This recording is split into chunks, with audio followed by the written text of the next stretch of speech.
Hello, you're listening to Otaku Spirit Animecast. My name is Andrew, and I'm joined here with Chris. Yo. Today's episode is a discussional podcast episode. We talk about the news that seems important to us. It should be important to you because it's important to us.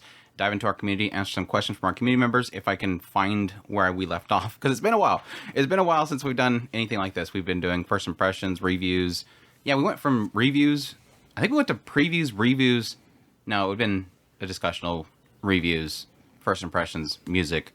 So it's been at least like, I don't know, 2 months. So we're behind a lot of stuff. And what kind of comes from that, though, is that we can look back at what's been happening over the last month, and Chris can give his opinion on stuff, because Andrew's already made a video on most of the stuff. There is one news that we do have that is breaking. This is breaking news. Nobody's covered it yet, except for the people that I got it from. It's breaking news for anybody that hasn't been looking at the news the last 2 minutes, which this is posting the next day. So if you aren't on the internet for an entire day. But yeah, we're at otakuspirit.com. That's where all of our links are, social media links, ways to get a hold of us. If the site still works, because they moved the company sold their hosting to somebody else and everything's broken. Hopefully the site's still there, though. But that's where you can find our links if it's there. Or you can find me on Otaku Spirited on Twitter or youtube.com/OtakuSpirit. So how's been the last month or so? Besides frantically catching up on shows. Did you watch Train to the End of the World yet? No.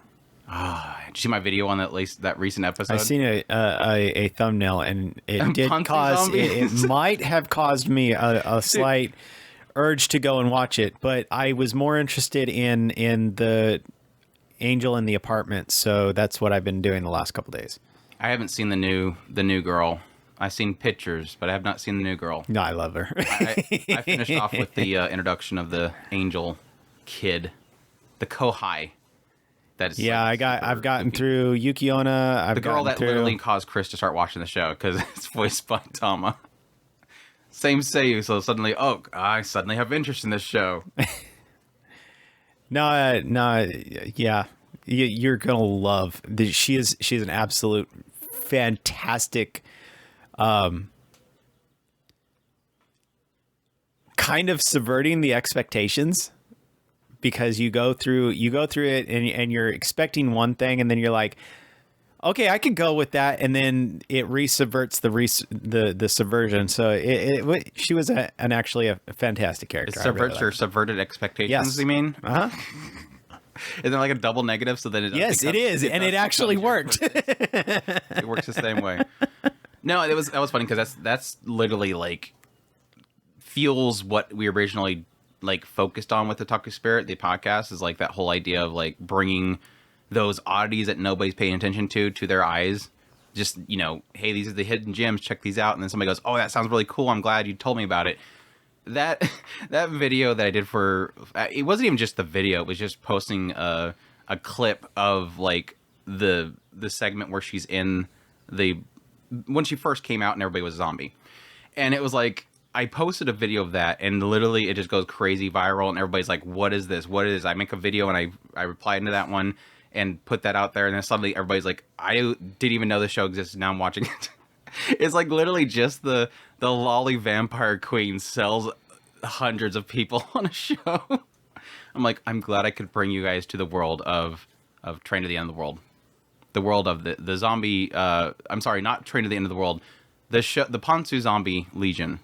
Which again, like I said in that video, it was like, holy crap, it's such and again, it goes to what I said about the show to begin with, is just, it's chaos and just weirdities, but it's cohesive. It tells a story within madness. And what I found with that episode is, like, when I was making an outline, because I really badly wanted to make a video on it right after I watched the 7th episode, I'm like, gosh, there's so much in here that you can dig out of it. It is such a show don't tell type of story and presentation that you can draw so many really cool conclusions from it. One of the most interesting things from that I drew out of it was, this is sort of like an idol like setup. Like she is the idol, and all these zombies are her fans. And it goes with that, that whole like unspoken rule of the fans. You don't touch them. I mean, handshakes and everything, of course, but you don't touch. You don't go after. You don't grab them and capture them or whatever. Like they don't reciprocate any love to just one single fan. And if they do, in the presentation of this whole story, is they blow up. Like they literally blow up, and I'm like, I wonder if that's like them playing off that unspoken rule, like it doing that is death. And it's just like, oh, you could just draw so much out of this. It's so fascinating. And it's like, now the next episode releases. I hate the fact that the episodes release on today because I have to do Mushoku Monday and everything like that. But it's like, it might come a weekly watch and do impressions on because it's such a good one to dig into. Granted, I don't think any future videos besides that one will actually get decent, people checking out my videos on it because it just seems like a show that nobody's watching. And even my video, despite the fact that it had some massive clickbait with the Ponzu zombies and the cute girl on the front of it, I don't know that it'll get much attention, but it's still just fun to even if I don't get that attention, it's like, even though the videos don't get that attention, I love digging into it. It's just so much fun. I mean, that's just like Jellyfish. Jellyfish videos don't do really great, but I'm still watching it because it's so fun to just dive into. That show's been super good. Still super good. Little Yuri baity though. So Yuri bait. Did you watch the recent episode of that?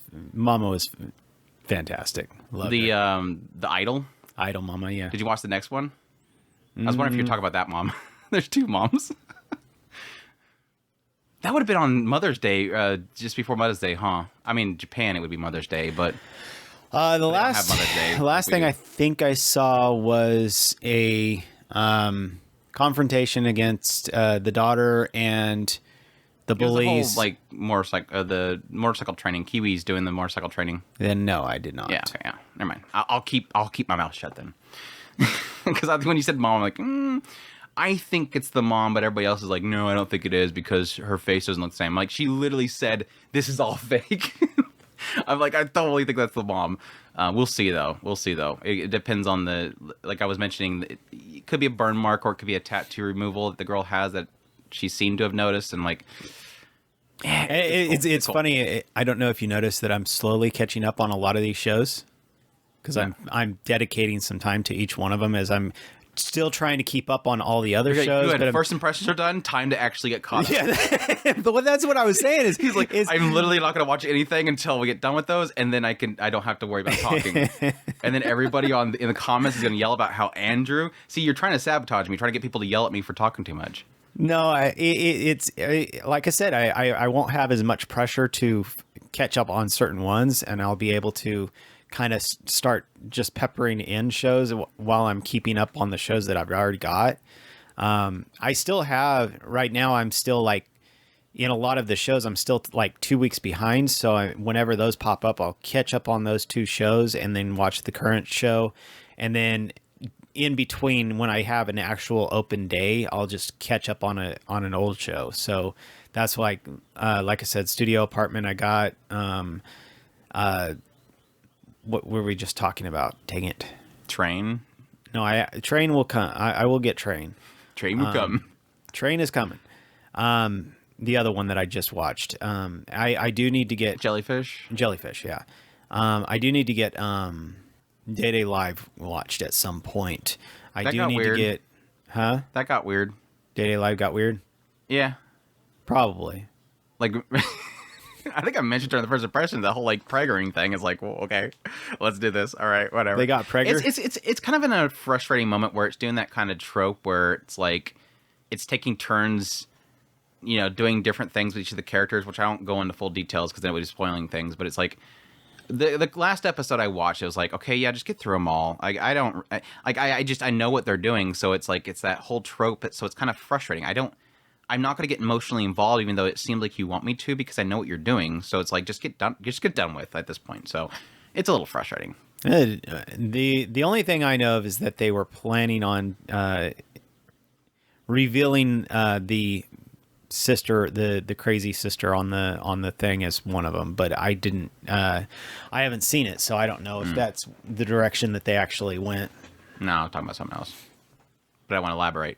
I can't elaborate without spoiling. So.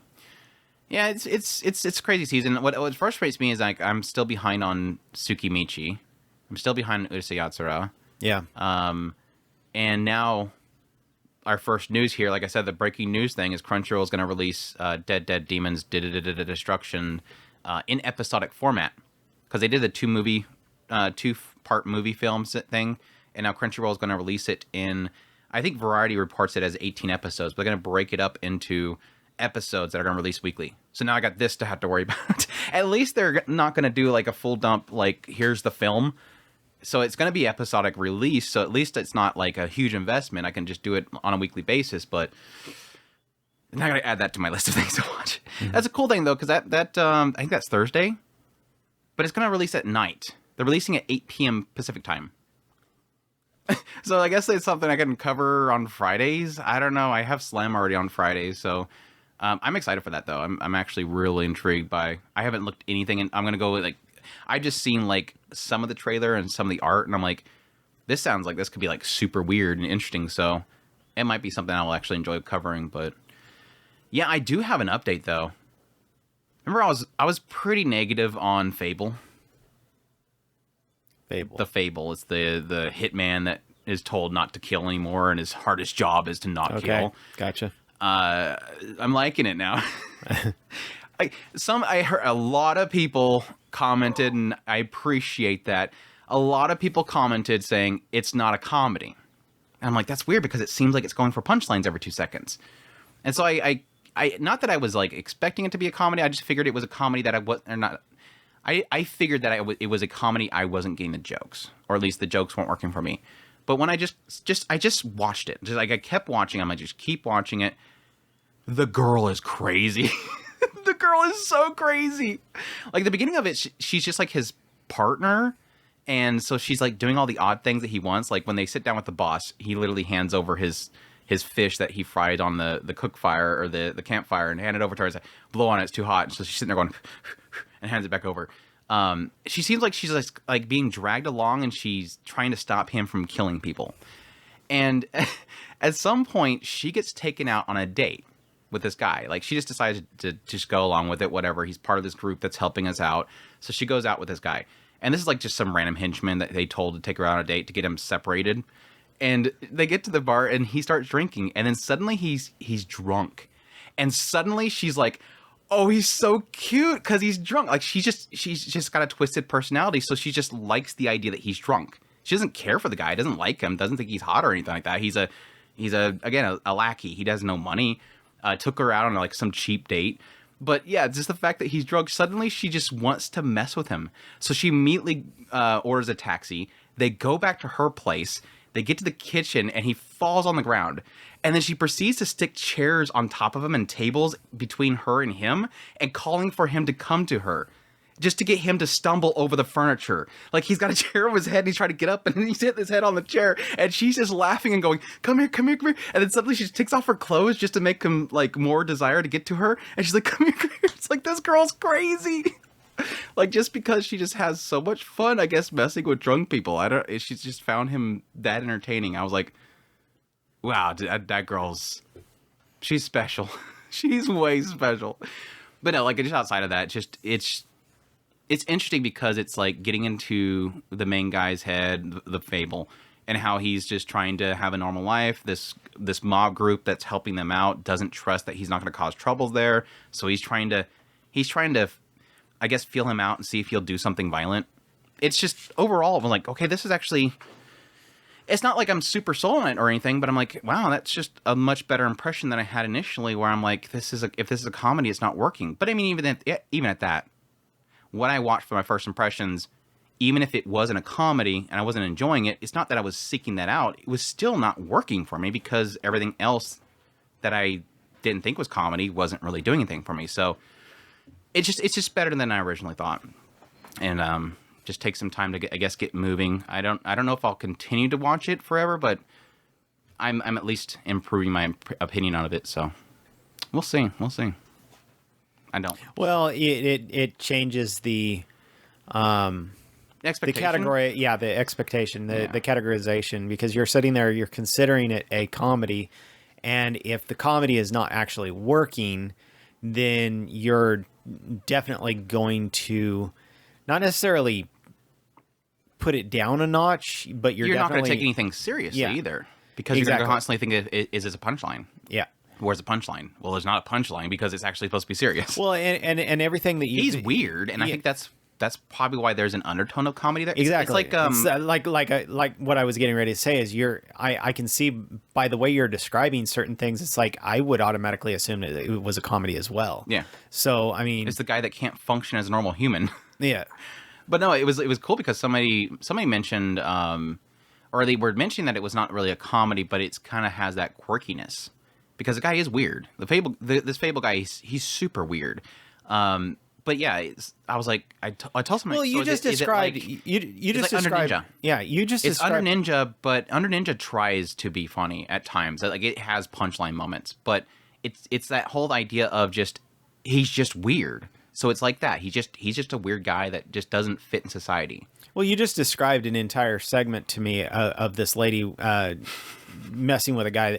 Okay, by everything that you just described to me, it sounds like a comedy. Right. That's more, I think, just a circumstantial. It's just they were drunk, and so it's going to be funny kind of thing. Like if you had like a slice of life, and then suddenly the characters go out and get a drink, there's going to be laughs there. Like Chainsaw Man. Like they have this whole segment where one of them gets like super plastered and just vomits. And it's like, yeah, the show is like an action. Yeah, it's mostly comedy, but you can't say that the whole show is comedy just because that one scene where the dude barfs in somebody else's mouth. It's just, that was a comedy moment. It's just something goofy happened. They were going to kiss him, so he thought he was going to get a kiss out of it, and then she vomited in his mouth. You didn't hear about the whole segment? That's like one of the most pinnacle season 1 moment of Chainsaw Man is guy thinking all you did was just put one more notch in the reasons why Chris will probably never watch this stupid show. I'm sorry, guys. Everything that anybody has told me about that show is like, no, I don't want to see that. You love Makima. You would love Makima. She's so twisted and cool. Probably, but everything about this show is wrong. You don't like the idea of some crazy government official that's like grooming some random dude that just wants a girlfriend? Isn't she the one that leaves her potty in the toilet? No, that's Power. Power doesn't flush because it's important.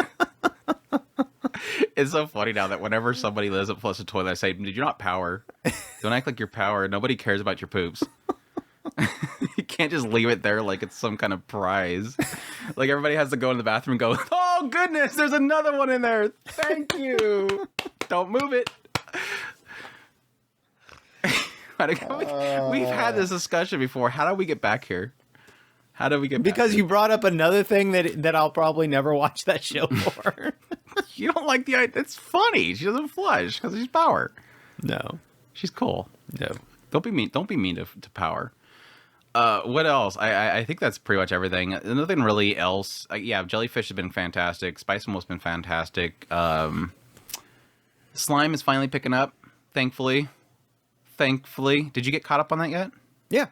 Yeah, I'm just waiting for them to actually do something. They're still in the middle of. We finally got the two forces in the same room, so maybe we'll actually have something happen. I like that because that episode, I'm like, we're moving again, and then suddenly they stop at that KOA camp, and they. I totally forgot to make that joke on my video. I loved it. I should say KOA camp. They literally have KOA camps in Isekai Slime, but no, they're like in that room at that camp, and it's like, oh no, another meeting. Okay, they're moving again. Good. I don't mind it. Like I said, my only problem has been like rehashing stuff that we already know, which that episode was because she's seeing everything that we've already seen before. It's her reacting to everything. It's kind of a cool thing because we've been building up over time, and then suddenly she comes there, and suddenly, boom, everything has changed. So she gets like a culture shock the moment she walks in there, while we've been seeing it progress. But ramen. I loved it. It's always gotta be food. It's always food with these isekai Japanese people. It's always food. Ramen or rice. Yeah. That is a very true thing. I don't know what it is about going to another world and then wanting your food. Well, that's the funny thing is I never see it because it is like one of those things of like, is this a thing? Because I understand the whole point of it typically is this is something that's familiar that they haven't seen in a long time. And food is the most easiest thing to grab your attention as being like, oh yeah, now I remember this. But it's like one of those things of you never see them talk about this crap outside of isekais. I mean, yes, they like ramen. They do it in ramen shops or whatever in normally anime. But it's like only in isekais are they like, life has changed because I just seen that there's ramen here, and that's not air conditioning, not driving or anything. Just the fact there's ramen here, I've gotten a thing back that I lost. That's the thing that they just completely miss is ramen or rice. It's typically rice. And I think that's probably because it's just more difficult. And plus, you can find a semblance of ramen elsewhere in just a different variation with noodles and pastas and stuff like that. I get the impression that ramen and rice in particular are kind of like their comfort food. Yeah. I mean, ramen. I really want to. Noodles made they make cup noodles what it is. That and ramen students. in particular, I would love to try a good authentic ramen because that is. I mean, the way that every time I've looked into how it's made, I mean, it is freaking just greasy as all get out from what I get the impression. That's what she said. Like, don't drink that, otherwise you're gonna get fat. You drink it, I don't get fat. I was like, okay, that was a random drop lore right there. Apparently she doesn't gain weight. Unless she was just saying that because she just doesn't want her to drink it. It's like, you drank it, I don't get fat. I don't gain weight. Lucky woman. But yeah, I'd love to try that. But yeah, rice, I mean, rice is practically a staple for them. So you just I can't imagine not having like bread or something like that to us. It's just I can do without. I can do that's without. That's the funny thing. I can't. But really I can't. Think of I can't do without. Like I can't do without this because again I'm not a foodie person. So yeah. Well, I do love. I love flavor. I mean, meat. Yeah, that would suck. If I could never have meat again, that would suck. I'd be the most grouchiest vegetarian ever. Right? Like, somebody mentions meat, I'm like, stop it! You're killing me, stop it! I just suddenly see like a cow or something like that and just jump over the fence after them and just grab on the side of it. No! I'd be looking all rabid. Is he chewing on the side of that cow? Yeah, the cow's running pretty slow. Yeah, they don't run very fast. Anyways, yeah.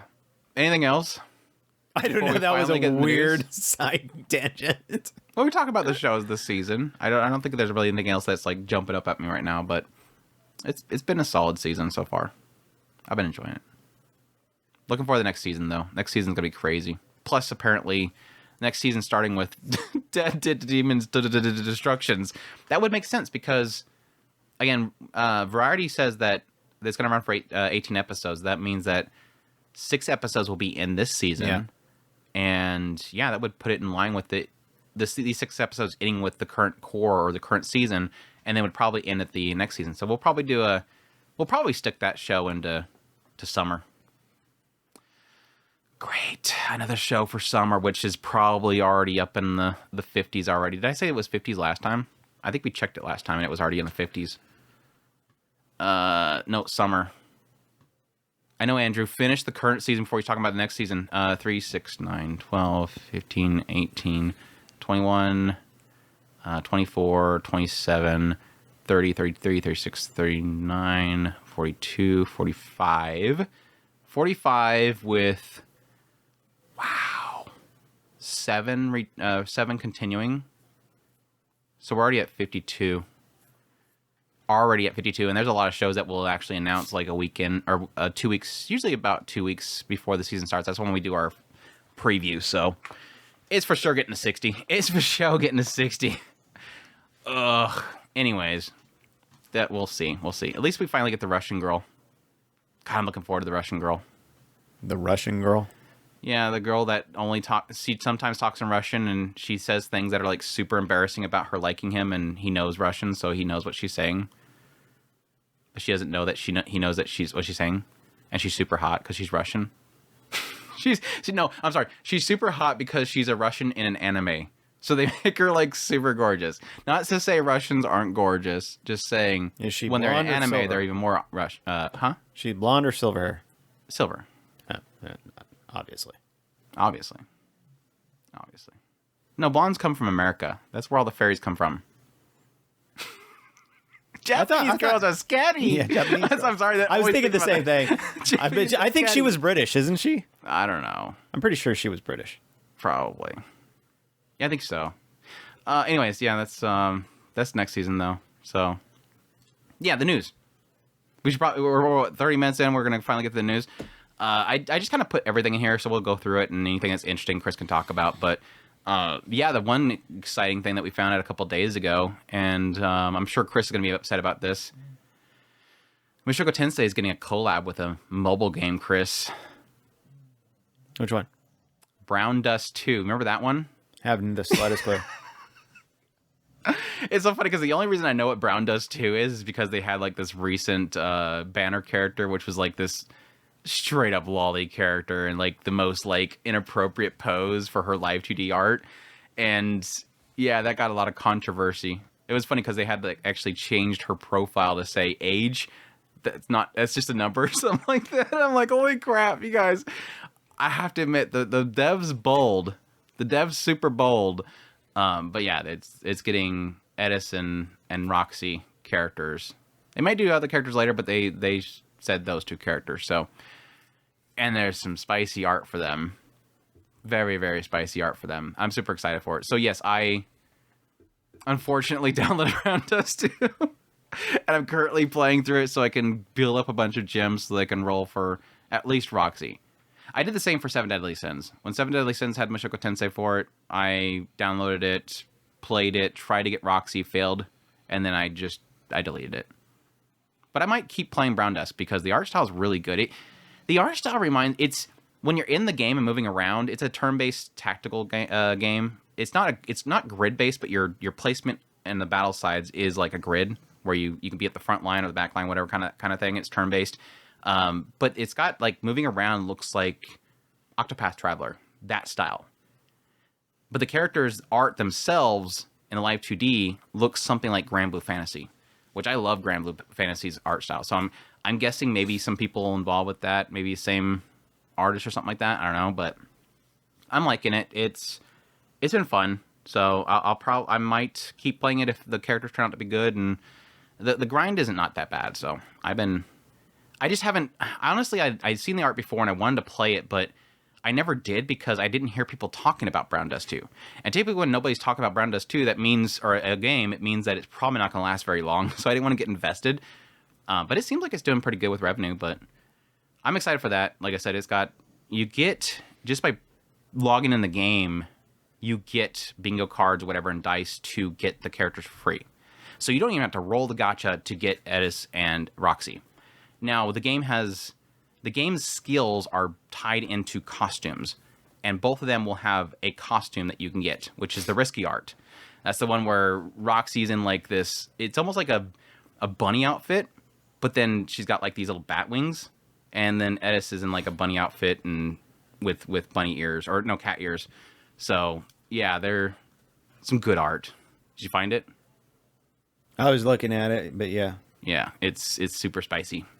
Which is like so refreshing because we had the ReZero collab and Nikke, and it's like Nikke's super risky. So I'm guessing that the owners of the ReZero franchise did not want them to get Nikke with their character artists, because like Nikke was with ReZero was like super safe. Like it was super safe. So seeing with Mushoku Tensei and Brown Dust, I'm assuming Refugin and them were like, do whatever you want to do. Make us some good art. I think even the art they sent to them or whatever, I think is probably what they drew, because it looks very much like the style of the anime. But it's like, whew, okay, yeah, we're going to get much more spicy with the art style for Mushoku Tensei on Brown Dust. I'm like, good, thank you. Thank you for not pulling a Nikke there, or at least a ReZero there with Nikke. But yeah, looking for that. I think that's I think the same day as the whole Dead Destruction. I think it's on the 23rd. Might be 24th, so cool stuff there. I'm excited for it. Other than that, though, we had NicoNico suspended their Mastercard payments on their site as of July 29th. So another casualty of the Mastercard payments and Visa, the banks not liking Japan stuff specifically. I wanted to bring this question up to you, Chris, because we had Pixiv had an incident with the credit card companies. We had DL Site had problems with credit card companies, but those are like small, I would assume very small corporations. I mean, I would figure they probably don't have like a massive corporation behind them. NicoNico, though. I'm wondering if this will be like the first moment where something happens in Japan that they wake up to, I don't know, maybe having a better like domestic banking system or something like that, because it seems like they keep getting, at least Japan, or at least these companies are seemingly, it's speculation at this point what's going on with NicoNico. Pixiv and DL site, you can assume based on what they're doing, it's probably has to do with adult content. But NicoNico is not an adult site. I mean, they've had issues in the past where they may have questionable videos up, but they take the videos down. I mean, YouTube has that problem. YouTube has tons of stuff that gets put on there that credit card companies would not like. But guess what? They get taken down and they never get in trouble for it. NicoNico, it's like they just said they're suspending the payments on their site, but they didn't say why. So the assumption has to come in the idea of, well, because of this, obviously this. We don't know for sure, but that's the assumption, is that it has to do with them maybe telling NicoNico to do something and they didn't do it, and suddenly take it down. So the question mark there is, like, for me, that I'm posing and that I was kind of questioning is, do you think this will finally be the point where you have a large company? This NicoNico is huge. This is like the YouTube of Japan. If they're finally getting some sort of push here with these banking companies, and they're finally, and props to NicoNico saying no. They could have easily said, okay, whatever you want us to do, please don't leave us. Yeah. They said no, obviously, because they're suspending this off their site. That's a good thing, but this could also be like a wake-up call to a lot of these Japanese companies. We need to stop. We need to step away from relying, I guess, on Visa and Mastercard, the big card companies, because Amex, I think, and Visa both, I think, already pulled out of NicoNico, and now Mastercard's pulling out of there. So it's like something's got to break, and I think NicoNico might be the big wake-up call. I think that actually the thing that really should happen is people. You need to pay attention to where the. See, I've been in particular, I've been trying to kind of skirt around these things a lot, and I've mentioned it. Me and Andrew had gotten to talking at some length at one point on who is making the moves, and I think I've implied it several times when we've talked about different hot topics. And I've tried to imply that these things are happening, and it seems that it's obvious that it's happening behind the scenes. And now we're actually seeing it out in the open. It's becoming more and more obvious. You need to pay attention to who is doing these things, and pay attention to who's doing what and why they are doing the things that they are doing. And you are probably seeing this in the open. I would love to, if somebody has information on exactly what's happening. There it is, right there. They heard you. Right. It's the Illuminati. It is the Illuminati. Damn it. It's Boeing. Damn it. I would love somebody to try to pinpoint exactly what was the catalyst for this move, so that we can, because obviously, as I'm very, very pressed for time, I'm not able to watch this, but I am very interested in it. I've actually talked about how I'm interested in seeing where the culture shifts from these points. I tend to watch things from a more broader scale, not necessarily the individual acts. Like, for instance, a lot of the culture war that's going on in the forefront is interesting, but I'm more interested in the background stuff. And yes, I was trying to point Andrew towards the banks are the ones that seem to be doing this. Now you're seeing it very much in the forefront. And I think that if you care about where the culture war is headed, you should probably be watching where the money is going. Yeah, I mean, if it goes without saying, if you want somebody, especially a company, to do what you need them to do, it's money. Yep. If you can cut the money, you can make them do what you want to do, and that's the fear there. And it makes me wonder if it's not just the fact that the companies will just move on to, again, something domestic for banking rather than having to rely on them. It could also be an aspect of the government itself stepping up and saying, you can't do this. There's no reason for you to, if, again, we're assuming here that NicoNico was told to do something and they pulled out. It could have been NicoNico not liking the transaction charges of MasterCard and cutting them out. Could very well be.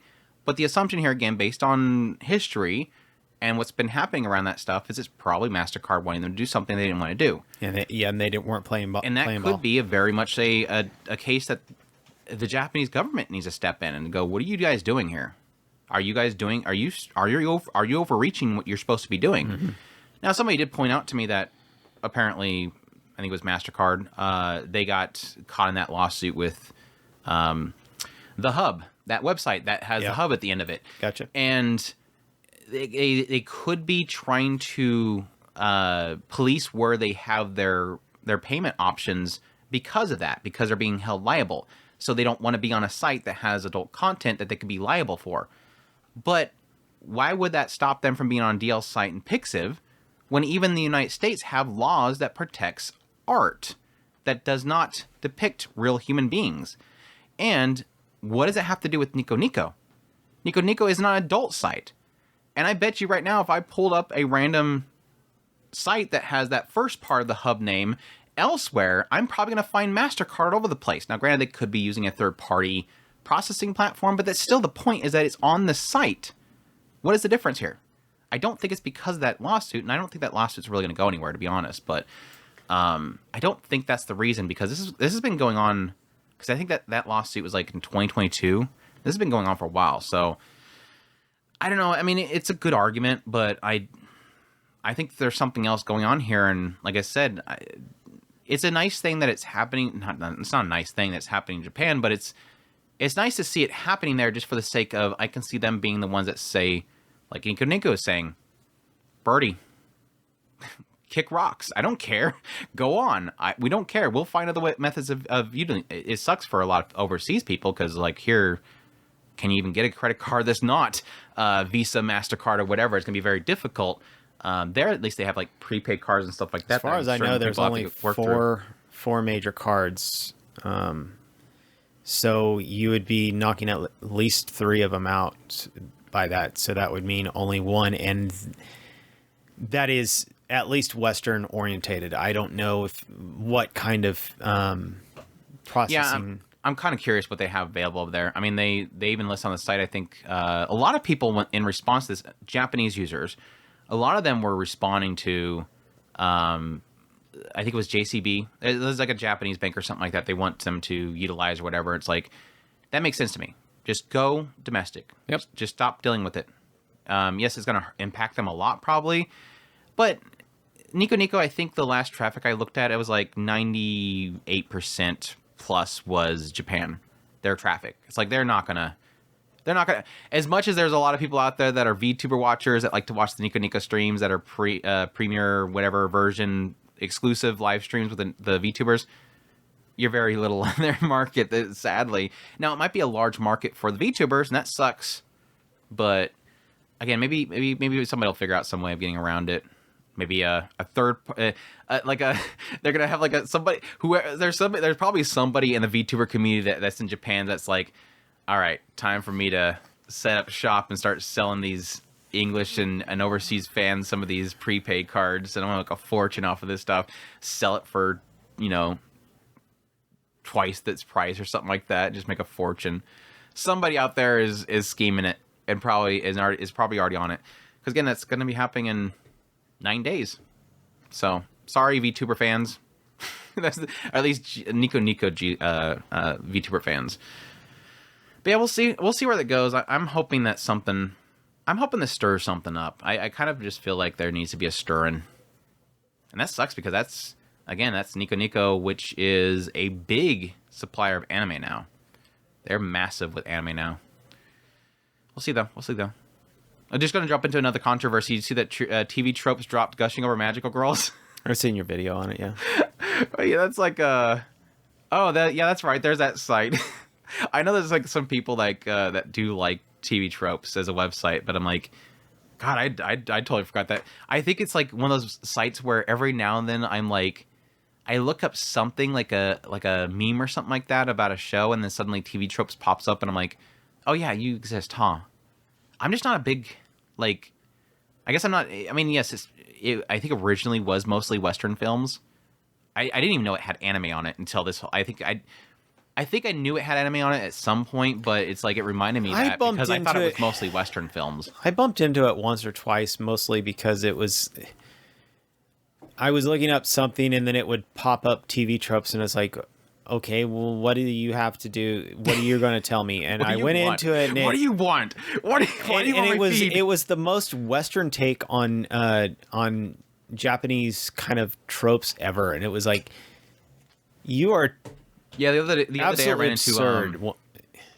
into because I was doing my tropes. I did a live stream last week on tropes, and I seen one that was listed as otaku surrogate. I'm like, what is an otaku surrogate? And yeah, the links kept pointing me over to TV tropes where they were explaining it. I'm like, that doesn't. Why is this a thing? I mean, I get what they're saying, but at the same time, why is this a thing? Like, just call it a female otaku. Like, why does it have to be? Because there needs to be I think that basically the concept is, for those who don't know, it's basically the idea that rather than have like the buddy of the main character be an otaku that feeds into him, they replace it with a female character. So they bring this female character that does all the things a male friend would do. So they're an otaku surrogate. The female is playing a surrogate to the otaku friend, and I'm like, so she's a female otaku. Like, what? Why is this a name? Like, there's so many archetypes and tropes and stuff like that that are labeled that I'm like, mostly these have to be Western made. I just don't see this being a name that they would make. But whatever. It's basically an otaku surrogate is Kirino from Urimo. Just call her Kirino. I don't know. I think they were mostly pointing at like Haruhi Suzumi, and I'm like, I don't really think that she would be classified that. I don't know. It's dumb. Was that the name that you found? No, I'd never heard of this until you just told me about it. Thank you. I'm not alone. Well, the entire chat was like, what the hell is this term? I don't know. And I agree with a lot of people that were like, I know what an otaku is. I know what a surrogate is, but I can't get what... I was like, yeah, I don't get how these two words connect at all. I'm like, yeah, some random person made up this term and then made a TV trope. I was going to say wiki out of it. TV tropes posting about it. Anyway, so Gushing is the worstest show ever because argument on a forum for like, what, 2 weeks straight? No, it was the admins. I will give it credit. This wasn't like a knee-jerk reaction. The admins discussed this ever since like a week into the show's airing, and then like 2 weeks after it finished airing. So they were talking about it for months. So I give them credit for that. But yeah, it did seem like most of the conversation was steering towards one person that was very, very much so dedicated in investigating. I'm like, dude, yeah, sure. Did he do a thorough investigation? He went through the entire manga that was currently available, and then afterwards says, I have to go bleach my eyes now. And I'm like, dude, stop. Dude, stop. You know you liked it. You know you liked it. Don't call yourself out like that. But yeah, we have to, of course, note that Cuties is still on the site. No, we're talking about the and evils. Prisma Ilya is still on the site. No, listen. We have to discuss the evils of gushing. So don't even try to redirect the conversation or whataboutism these other shows. We need to talk about the evil that is gushing. What about Cuties? No, you cannot what about this. No whataboutisms. We need to talk about the evil that is gushing. I know what it is. They're okay with the real thing. They don't like it when it's drawn. You don't want to. They prefer to have on their site when it's real girls, not these fake anime girls. No, that Cuties is artwork. Cuties is art, even though it's like under investigation and everything. It's art. It's art. Art. Art. Anyways, yeah, don't clip that. It's that was so being out of context. It was again, it's their site. They can do what the hell they want to do with it. I don't really care. I don't have a hat in the game. I don't care about TV tropes, but it does bring up the joke about why this but not this. Why aren't you consistent? But I will admit that it's not like I see their arguments are wrong. Again, it goes back to me covering the show in general. It's like, I like it for what it's doing, and I love all this other stuff about the show, but I'm not going to say that you have to watch it. If you find that offensive and you find that too much, then don't watch it. But do I think you should pull it from the site when you have everything there that's sort of still doing that same thing? That doesn't make sense to me. That's still the holdup there. And it was odd they were technically considering keeping the manga, because yes, for those that didn't watch the series or seen our review or anything like that, the anime did ham up the explicitness of it. Like, the manga doesn't show like the dots on the chest and stuff like that, but the anime did. So I guess I can understand the idea that you can make an argument for the manga being not against their terms that they have on their own site, but it's just dumb in general. I don't care. But I again, I did want to give them credit where credit was due. They did sit there and actually discuss it. Even though I think most of it was sort of, I guess, steered by one person that did seem to have a lot of obsession with investigating it and telling them what they found before he proceeded to buy the entire manga series from Japan. I need to investigate this more. It's banned. It's okay. We removed it from the site. Don't worry, guys. I'm going to buy the Japanese version so I can check to make sure it's not a localizing issue. I also got a bunch of art coming in. My biggest issue with this entire freaking thing, and it's like, the Blu-ray might be different. I bought the Blu-ray too from Japan. Wait, guys, dude, it's already deleted off the site. Sorry, go ahead. My biggest issue with this, because I own No Game No Life on Andrew's shelf over there. Okay, No Game No Life has some pretty questionable scenes. I love No Game No Life. I love Prisma Ilia. It's so be it. Now, here's my problem with this entire argument. I am not particularly inclined for going down the lolicon route. I do love lollies. I think they're absolutely adorable. I have affectionately called myself a lolicon quite a few times. I made a big O joke about having the entire lolly orphanage to save all the lollies in the world. But in particular, I do know that there is lolly hentai out there. I particularly, me personally, do not indulge in that. We have a channel in our Discord that has hentai in there. We made a rule that is specified no lolly hentai. In particular, no prepubescent. If it's clearly prepubescent, we choose not to have it in our Discord. It does not mean it does not exist. It exists. Well, that's why I make the argument, like with the Pixip thing. It's like, I'm not offended by it. I don't care that it exists, but it's like, It's not like I partake in it. The only reason it's not in the Discord, because I don't like the idea of telling the Discord that you shouldn't look at that or that's not allowed. It's just more of an aspect that I don't want the Discord deleted. And there's a lot of that stuff that, by currently what's going on right now, it's a good chance that it can get deleted over it. Mm-hmm. I mean, yes, there's going to be a lot of people that are uncomfortable with it being in the Discord, and that's also probably another part of it, but it's more of an aspect that I don't want the Discord to get deleted for it. But it's like, again, just like with the whole Vice hit piece that they did on the manga industry in Japan, it's like, it's not illegal, and it's not that you shouldn't be allowed to do it. And I think the idea of even saying that you're going to police it is difficult, because who makes the choice? Exactly. It's just like the whole joke about, how does a piece of art show its consent?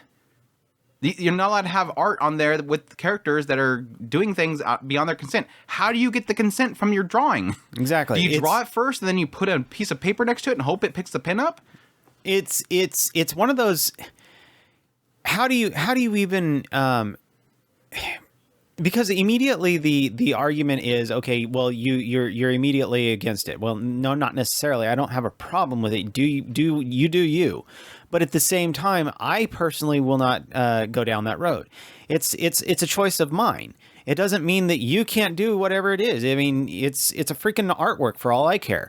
Now, where I draw the line is reality versus fake. Okay, that is my line.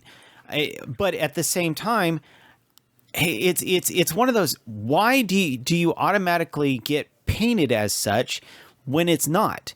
It clearly is not. It's the whole Rudius thing. Rudius does not necessarily mean that I'm okay with what Rudius has done. We've got to stop immediately assuming, bringing it back to the gushing thing, is why is it that gushing automatically makes this okay? It doesn't. It's just a freaking artwork. I was like the whole joke about that Gigak made when he was getting heat about liking Mushoku Tensei. I was like, man, I'm glad at least when the first season of Mushoku Tensei was airing and he was extremely popular and he was about the only big YouTuber that was even talking about it because it was a big no-no. And he got the heat, and I like his response was the idea that, I mean, just because you watch Attack on Titan doesn't mean you're into mass genocide. Yeah. Like, just because you consume the thing, it's just a story. And I'm like, that's the perfect argument, because it's like, we don't like this idea of consuming medium just because you're immediately painted to that. My slave, harem in a labyrinth. Okay, yeah.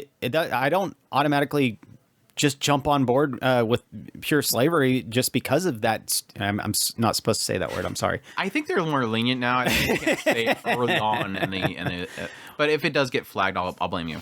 But yeah, just because I'm one of my favorite favorite stories is that it doesn't necessarily mean that I'm okay with that. No, it just means you have crappy taste. Exactly, I have horrible taste. Obviously. No, I mean, that was the difficulty we had when we talked about the Vice issue. It's the same issue that we had when we talked about the Pixar thing. It's that whole thing of like, it's not so much that you're saying that it shouldn't be allowed. It's more of a fact that, or it's not that you're saying that you want that. It's just more of a saying that you want to protect the rights that people have. I think there should be rights to artists to be able to draw what they want. If it is not, I would probably say, as long as it's not inciting violence of some type, it's just like the freedom of speech. As long as it's not inciting some sort of, you're not getting a hitman or something like that, it should be allowed. And yes, Japan doesn't have the same laws, but we're talking about the West. Japan's not even involved here. But it's one of those things that just because you argue against these restrictions doesn't mean you're necessarily for it. It's just that you're more saying that there shouldn't be restrictions, and it's a nasty tunnel to go down. Because again, like I said before, I hate for the idea that if I were drawing something, somebody's able to look over my shoulder and say, that's too young, into jail with you. Yeah. Because who's to say what the age of the thing is? Because what the arm was like... That was the joke that somebody made at some point. They were doing head measurements, I think. Somebody made a diagram. I don't know what this was involved with, but I seen this head diagram thing they made. Usually it's like 6 heads. 6 heads versus less, 3 heads. It's a lolly or something like that, or it's underage. And I'm like, okay, I think it was in regards probably to Uzaki-chan. I don't know, or maybe somebody brought it back up with Uzaki-chan. It's like, no. That's not how biology works. That's not how the human body works. 4 heads across, and I think somebody took the person that posted it and literally used one of their photos, and they were like, "Oh, guess you're in our age." It's so dorky. Anyways, yes, Gushing. Again, I don't care about TV tropes. I love Gushing over Magic Girls. I think it's just an amazing series. I loved a lot. But it's their loss, I guess. It's just proof, again, that I think people should just... What's the best way to put it? Just not so much make your own thing, but really kind of just be aware of what you're supporting, what sites you're using, because if it comes down to them doing that, then I don't know if there's another group that does TV tropes or not. This is what I was trying to say a long time ago. The culture war is hitting everything. You're not going to be able to get away with it anymore. And now you have, like, I think Disney and Warner Brothers are wanting to pump a lot in anime now. We'll see. I'm very curious about the... I don't think that that's necessarily going to happen. I don't think so either. Mostly because, like I said, I think that I had mentioned at some point the reason why AMC, while I'm holding out, I'm hoping that AMC will work out. As it stands right now, AMC is touched just like Disney is, just like a lot of those other companies are. They're all touched by this amalgamation that is causing this problem. Yeah. And so if NicoNico is getting pulled out, I actually, strangely enough, I'm actually more interested in NicoNico now. Because if they're not tainted by that, by the banks, that is pushing a lot of this. Like I said a minute ago, the culture war is hitting everything. It's literally infesting in everything. Yeah. So until we've got to keep an eye on the ones that are holding out and not actually tainted. And if you see those companies, cling on to them. Unless you're all for that stuff, then go and by all means go and love all over those other companies that you like. I don't particularly care for them as they slowly bleed out. Mm-hmm. As they slowly bleed out. And yeah, I do think that there's like a lack of that was really the interesting thing, because when we talked about a lot of this these changes happening with companies like Disney and stuff like that in the West that were just getting, they're putting a lot of like inclusions and stuff in place of a lot of the storytelling, and even if you didn't really care about that stuff, you were obviously seeing that the writing was starting to come crappy. Like, I haven't been excited for a Western film in I don't know how long. That's why I went to anime. Anime had they were just doing crazy stuff, and they were just doing twisted stuff, and just they weren't holding back. Now, granted, I felt like at the time, I'm like, well, it's because a lot of these companies are going for family friendly and they want a family to come in and watch it. That's why they're not going to do something crazy and horrific. But that's what the initial appeal was to me in anime. And I did think that there was not a chance that would possibly ever that same sort of mentality would get into the anime industry. But at some point, I did think that it might, and that was to do with this whole situation with NicoNico. But I think it's not necessarily going to happen that way. I'm now starting to lean more on the idea that I think it's going to be happening because of these other companies, these big companies like WB and stuff, investing more into anime. Mm-hmm. Now, the only thing that saves me on that is I think that essentially a proxy of that money, really is what it is I don't think that they're going to do that and be successful. And I think still in the end, they're not the only ones investing in anime right now. There's a lot of regions and countries and companies that are investing in anime, and they all want their own thing. They're wanting more. They're actually more like a hands-off investment, where they're wanting to invest into projects, but they don't really care what they're investing in. That just goes back to that. I forget who he was. He was this. I think it was Gainax. That Gainax guy that was a producer. When he got into talking about that whole. It was investment caps that he was talking about at the time. He was just talking about these companies coming in and literally saying, here's a bunch of money. This anime thing is huge. We want to get involved with this so we can make some of this money. And so they were investing, and they were spreading out their investments. He wasn't saying that they were coming for a particular project. They were just investing. So they would be less hands-on, I guess. You're not wrong, but I would think of it more along the lines of a flashpoint. It's more along the lines of they see that this is hot. They're trying to figure out how they can control it without, like I said before, with Crunchyroll and all them. It's not necessarily that Crunchyroll will necessarily censor it, but they're going to say, why don't you do it more this way? Instead of saying, no, don't do that. Let's do this.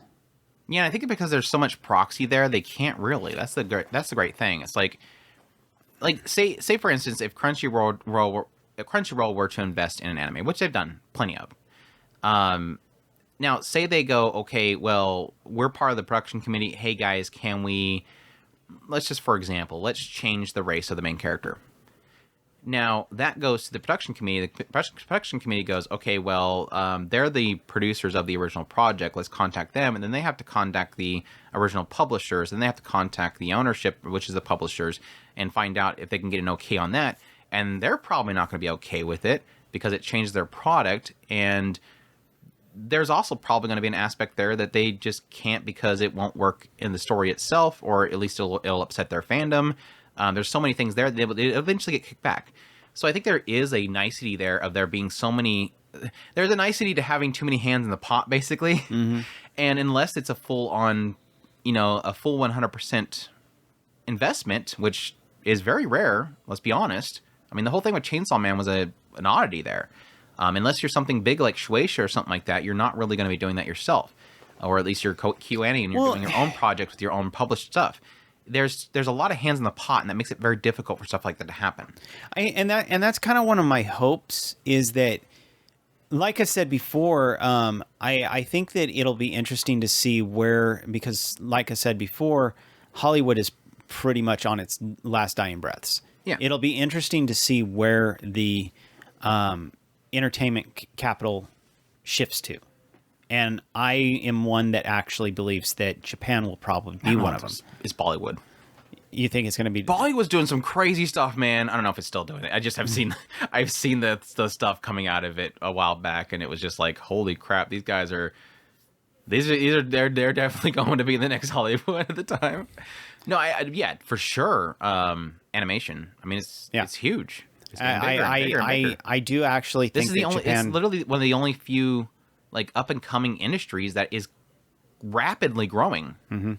I mean, yeah, the Western movies and stuff like that is going down. I mean, yeah, you'll get those big blockbusters here and there, but it's not the majority of it. It's like that. It's like that whole saying of like, people that are like idolizing, social media influencers or Twitch streamers or YouTubers, and it's like, yeah, but those are like 0.0000001% of everybody that's posting on these platforms. They're the only ones making it. To have that much of a boost there, it's actually pretty incredible on Japan's side with anime, and they obviously see that.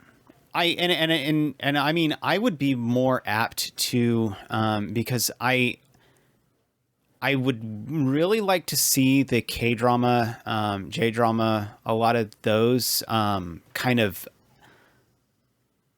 the stats for that. And because I would venture a guess that Korea would probably be not too far behind on that, as far as at least from the live action standpoint.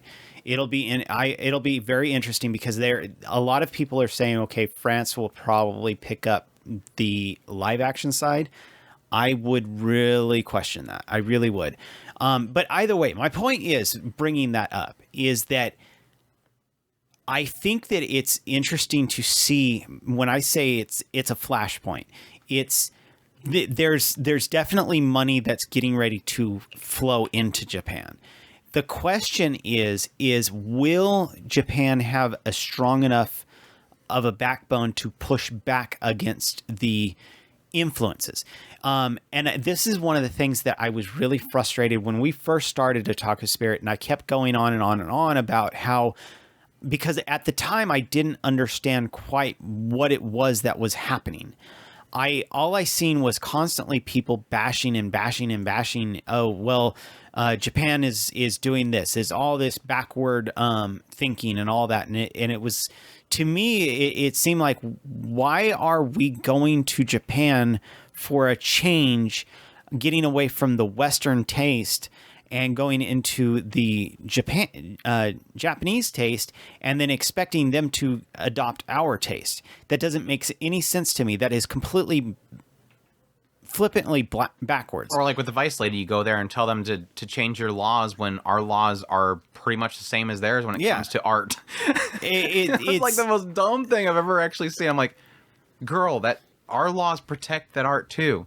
If that art you're looking at, she's like, if you got caught with this in America, you'd be arrested. No, you wouldn't. There's literally case law. There's actual law that says it has to be indistinguishable from the real thing, or if it's a sculpture or whatever. So, and it's the backwards thinking to me just doesn't make sense. But what I did at some point realize is that a lot of these people who are trying to impose this way of thinking on this other country, i.e. Westerners trying to influence Japanese, is that they are literally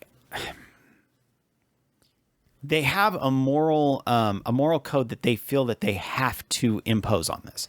So whenever they see something that is against their moral compass, they believe that Japan must reflect their moral compass.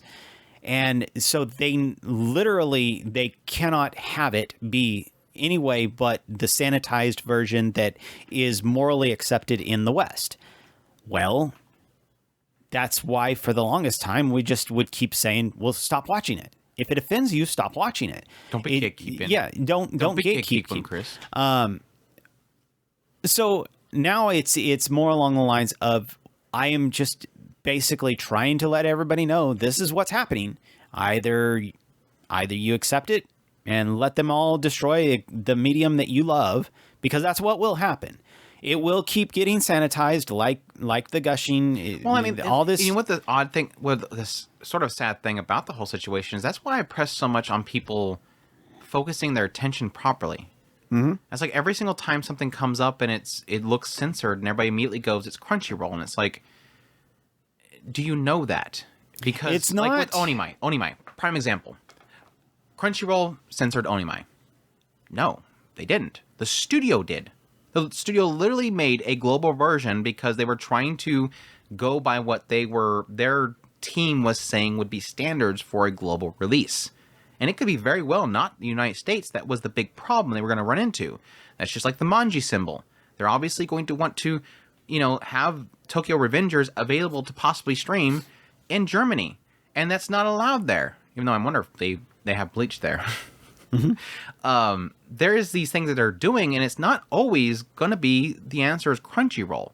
Now, yes, we can come to a time where Crunchyroll's saying, we're giving you enough money, we want you to start bending this a little bit or change it. There's a side of me that wants to say that for majority of the company itself, that's the last thing they care about. They're trying to make money, and they're trying to get things moving, and they're getting licenses out and everything. It's not like they're going to take their time and go, okay, what shows do you have? Let me see. What can we do with this show?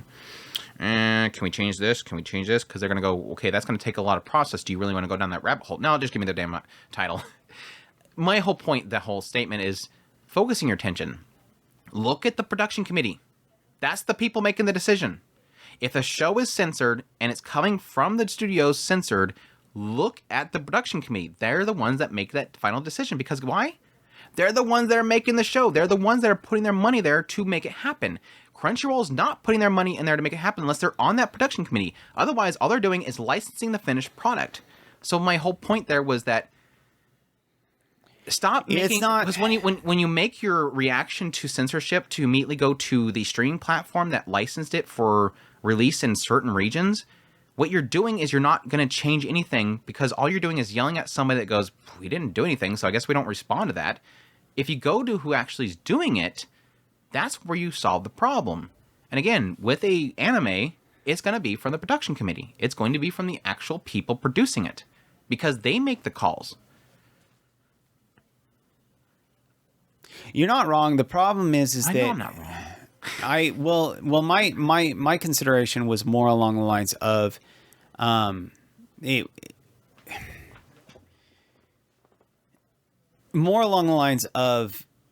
after all of this is done, the licenses that will be picked up will be the ones that will be more sanitized, and eventually in the long run, they'll gatekeep what comes over. For sure. Yeah, I mean, and that was a fear that we had when we got the point where they were 50% of the anime industry money coming in was overseas licenses.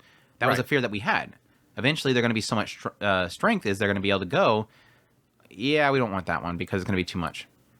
Ah, crap. So what if we change it? And I'm like, I follow that, but I think with how anime is produced, I think they would have to be in early. Because, yeah, for those who don't know, essentially the process here is literally at some point, the production committee comes together and they say they want to do a project. So they pull in the money, they find out who's going to invest in it, they put together a group, and in most cases, and at that point, they already know what they're going to actually produce. So maybe you'll have one investor, one producer, who basically goes, okay, we have this property with, Shueisha, which is our company, whatever. We want to make an anime adaptation of that because we want to get those manga sales up. So they contact a few people and say, hey, do you want to put some money into this jar? You may have a figurine making company like Good Smile Company, or you might have a record label. They want to throw their music in there. So you're getting all these people that are investing into it, and they all do their portion, their percentage of that ownership. And then at some point, they're going to greenlight it because they got the money for it. They have the studio laid down for it and everything like that. All right, let's do it. Let's announce it. And they announce it. Hey, we greenlit the adaptation of Boogie Boogie Boogie Boogie. I don't know what I'm going to name the random name of it. Boogie Boogie Boogie Boogie anime adaptation's coming. And then at that point, I would assume that probably around that point, that would be when, at earliest, Crunchyroll will be knocking on their door saying, hey, we want Boogie Boogie Boogie. But I would probably more see it maybe being a thing of like several months into them actually, even before they even got to the point, they would probably have the studio locked down and maybe production being in play at that point before even an ounce of Crunchyroll knocking on a door. I would probably even argue it'd probably be at earliest, latest / a year before the show actually airs, maybe. But in a lot of cases, it might be a season before it even airs that they would finally knock on the door. And at that point, a lot of these shows are already done. Yeah, and in all cases, if not anything, at least a few episodes in. In the most cases, I mean, it's not necessarily the And I think interspecies reviewer is a good example of sometimes they just have no clue. These kind of, at least with Funimation with that situation. Now there was a side of me that believed that with interspecies reviewers they knew, they just didn't think it'd be a problem, and I'm still on my belief, and I don't have proof of this. It's just based on what was happening at the time. My belief is it was the voice actors that caused a ruckus there. Right. I think that if that show was never dubbed, I think it would have been fine. Well, and I don't somebody disagree. called somebody. I don't disagree, but the problem is that. But I will admit that show, from what I understand, was also on television in Japan because it was more than what they thought it was going to be. Like, because they ramped it up. Obviously, it's just like Gushing or Magical. Interspecies reviewers, they ramped up the lewdness. And understand, we're trying to talk about things from a background perspective, which neither of us have. And I don't think anybody would actually understand the background. Because I do believe that there is...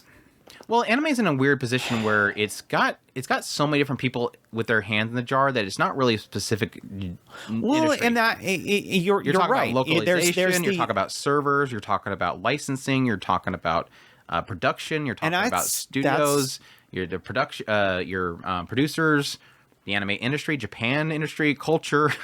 And I think that is one of the main reasons why it's such a difficult thing for. It's a good thing for that they can't manipulate. There's such a barrier because there is such a. Well, I mean, good example is the whole situation with Cyberpunk. There was so much. If you look in the interviews and them discussing things like the whole situation with Becca, or was it Rebecca? With Becca, it was like this weird conversation between the two sides, and that whole joke about the idea that they basically wanted to do it their own way because that was the only way it was going to work as an anime. Like CD Projekt Red had their own plans, and they're like, no, that won't work as an anime. We have to do this. And thankfully, with CD Projekt Red, they said do it. And Trigger went crazy. Trigger. I mean, even with the Becca situation, it was like, no, we're keeping this character in. Like, this is what we're going to do.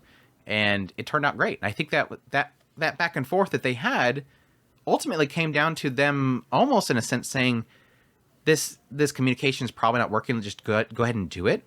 But they kept a good amount of conversation there. But they obviously showed in those interviews there was a struggle to communicate there and to really get across what they wanted. And I can see that being definitely a case of being a struggle for them to be able to communicate that to these studios, and that's at least the committees. And that's why, I mean, the whole reason why, I mean, going back to this whole NicoNico thing, the reason why I bring all of this up. Say NicoNico one time. NicoNico? Now, you have to put the knee on there at some point in this podcast. One of the main things why I say keep an eye on what's going on in this sphere is because I do believe the banks are a lot of the ones that are manipulating this from the background.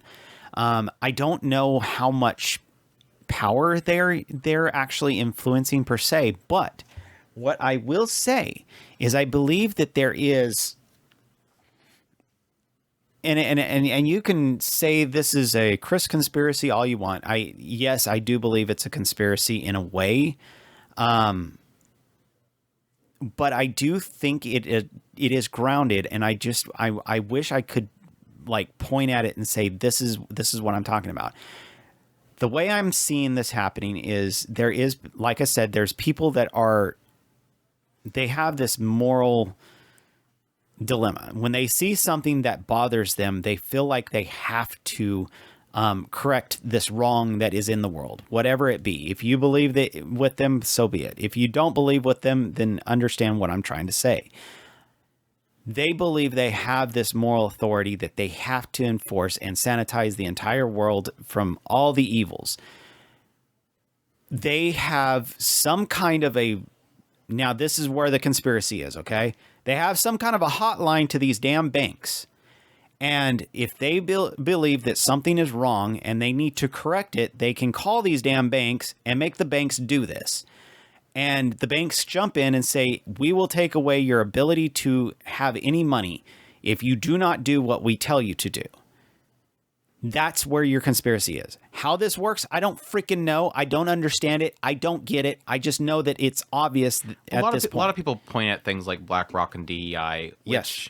DEI is the main one. I think the reason why I usually kind of steer away from talking about that stuff specifically is because I'm in that area where I see that you can easily run down that rabbit hole of saying everything is the fault of this thing, but there's a bit of a acceptance there as well. Like, it's not just the idea of somebody paying into it or at least supplying the money, but there's also the aspect of taking the money. Mm-hmm. And so I don't really subscribe to kind of run down that rabbit hole, but rather think of it from a standpoint of what you can actually aim your criticisms in at and stuff. That's what I was saying earlier with the whole Crunchyroll thing. Make sure you know what you're aiming at. Yeah, exactly. Because again, it's not just who gives the money, but it's who takes the money. And it's as simple as saying, again, who is control? Who has control of it? And yes, with the NicoNico thing, yes, there is a struggle there of, yes, NicoNico has the control and they're saying no. But at the same time, it is also, if you say no, you don't get money. And that is the struggle there. So it's almost like you have to take the money. Well, and the thing is in other situations, we've seen that that trigger actually happen, where we've actually seen the banks say, do this or we revoke your ability to do something, banking transactions or whatever have you. And we've seen it actually happen. But what I'm not quite sure of and this is where I do accept what Andrew's saying is I don't understand. Like I said, I don't understand how the hotline is working. I don't understand how you're calling the banks and making them act. This is what I don't get. It's not like somebody has called me and said, "Hey, if you see this happening, call this bank and they'll take away their banking license." Well, okay. Somebody has a hotline somewhere. Somebody is getting the banks to actually do something. And I think most people, when they're talking about things like gaming, it's usually in the idea that it's investments. Right. So that's an easy answer. But yeah, we're talking about something completely different here with anime, or at least not anime, NicoNico, and could be with anime, is the idea of, but is NicoNico getting money from them? Obviously, if they're cutting off the Mastercard payments, that makes me think, I would even say that Mastercard might not have been involved with that whole thing. It could be an aspect of, yes, somebody contact them and saying, this is on their site and you do transactions. And we've heard about reports of that kind of stuff happening with certain websites. I mean, I think that was the whole case with the Adpocalypse, was partly that whole thing with YouTube. So there's obviously probably an idea that somebody can contact where the money is flowing and saying, you're supporting this, you know that, right? Right. And I can see that. I mean, I can see some person extremely bored looking around for a random, again, like I said earlier, the first part of the hub name. Like how I have to reference it that way. Somebody finding those sites and going, oh, like Mastercard, you're on this site, this site, this site, this site. And then they can probably strike them down. And they probably would do that if that's something that they, again, don't want to actually support. I had how this was going to come back around, and I completely forgot my train of thought here. But yeah, I think what I was saying earlier is I don't really want to subscribe to that stuff because I think the way that the anime industry itself is getting money isn't through those investments. So it's a bit of a different case as what you're seeing in like the gaming industry, where a lot of people are connecting it to investments. Right. Whereas again, technically, eventually they could get investments from those companies, but I don't think the good thing is that because the anime industry is growing so freaking fast right now, they don't have to. So it's like one of those rare cases of yay. They don't have to worry. They're not struggling like the gaming industry is. They're not struggling with how they're going to be able to pay for the next game or getting. And yes, a lot of that has to do with because a lot of the AAA gaming sphere right now is these multi-$100 million games they're making, whereas anime doesn't cost that much. Well, and I think that you're right. I think that so cheap. There is almost a an unintended check and balance system in the anime industry. So that's why it's so funny. As much as we have spent so many years screaming, or at least I don't think we were really doing much. I mean, we brought it up as a point as to why it happens, but without how much the fandom of anime has been screaming about how evil production communities are, who'd have thought that was the iron dome that's protecting the darn place is literally the defensive barrier that is protecting the anime industry is these committees we hate so much. Is because, again, like I said earlier, I think it has to do with so many hands in that cookie jar. That it almost keeps it from. It's like, who do you point at and who do you contact in order to change this? I don't know. There's like 20 different people in 5 different companies. Who do you want? I don't know who to call. Like even the studio, they're contacting the studio, and the studio's like, if we don't freaking know, they just gave us a check and said to make something. We don't know. And then at some point they said we got to make sure that we make a lot of steam in the bathroom at this certain scene, but we don't know. They said that the overseas would be a little bit.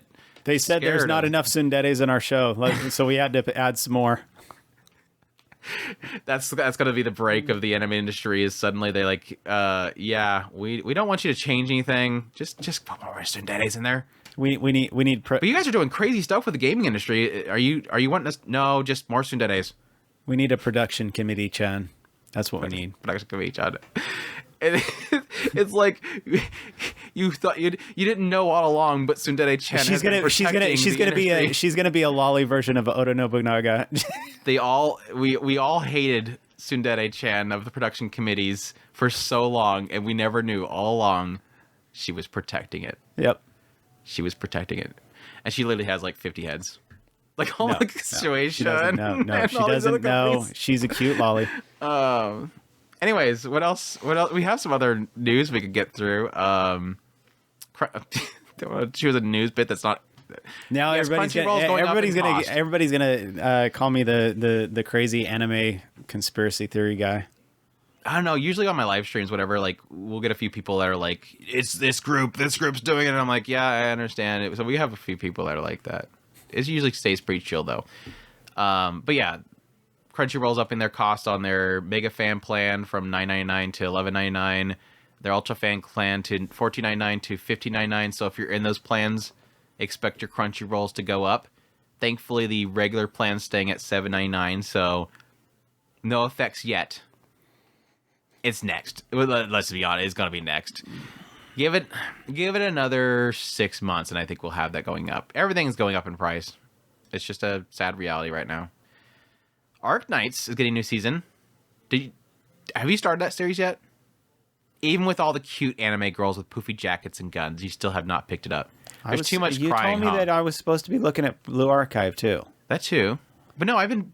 Which one am I supposed to? Which one am I watching? Am I watching Nikkei? Am I watching Blue Archive? Or am I watching the other one? Hold on. You told me to do Blue Archive. Did I say that I would?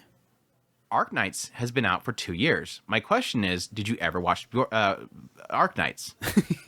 And now you're saying because of like a month ago I said to do Blue Archive that I'm telling you to do something else that's contrary to that. It's been 2 years, so don't use that argument. Chris's golden argument now is, you told me to do this. You can't use that here, Chris. It's been 2 years. Anyways, Highschool DxD. Am I going to be watching Highschool DxD? No. They had this is my notes from a video I made where literally they said they announced they're going to make an announcement. Now the positive thing here is yes, Highschool DxD, they announced that they're going to make an announcement. That announcement ended up being that their sales for their light novel has been going up, which upset people because they were expecting that they were going to announce an anime, obviously. Well, they did say that they're planning on doing something. They're working on something that is not just novels. So they're sort of saying that there could be an anime coming, but they're not saying an anime is coming. So I don't know. We might get a. Well, they need to get production committee Chan to approve it so that they can have money, and then they'll. Well, it's not like she announce wants the announcement or anything with Baka.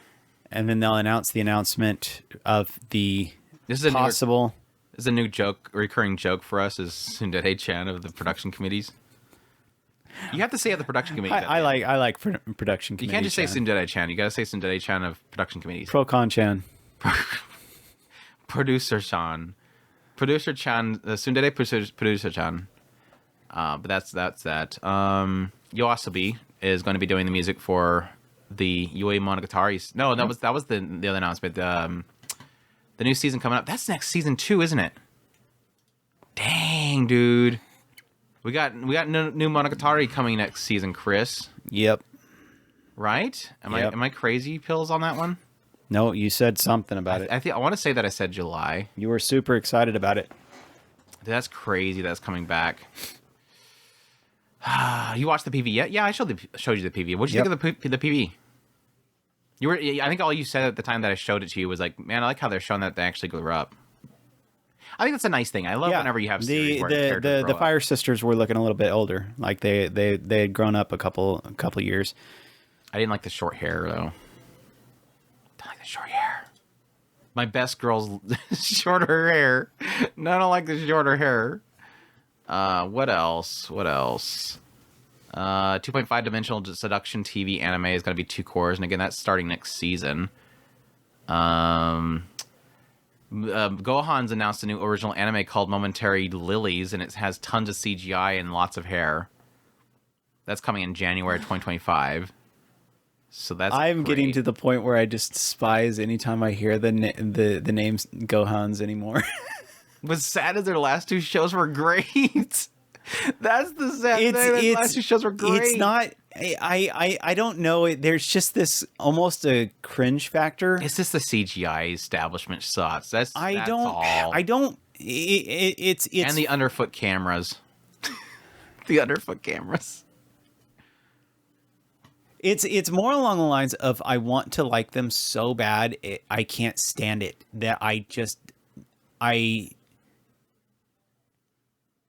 like their concepts. I like their experimental tendencies. I love most of the stories for the most part. I like. I can't. K. I did not care for handshakers or W's, but the last 2 were good.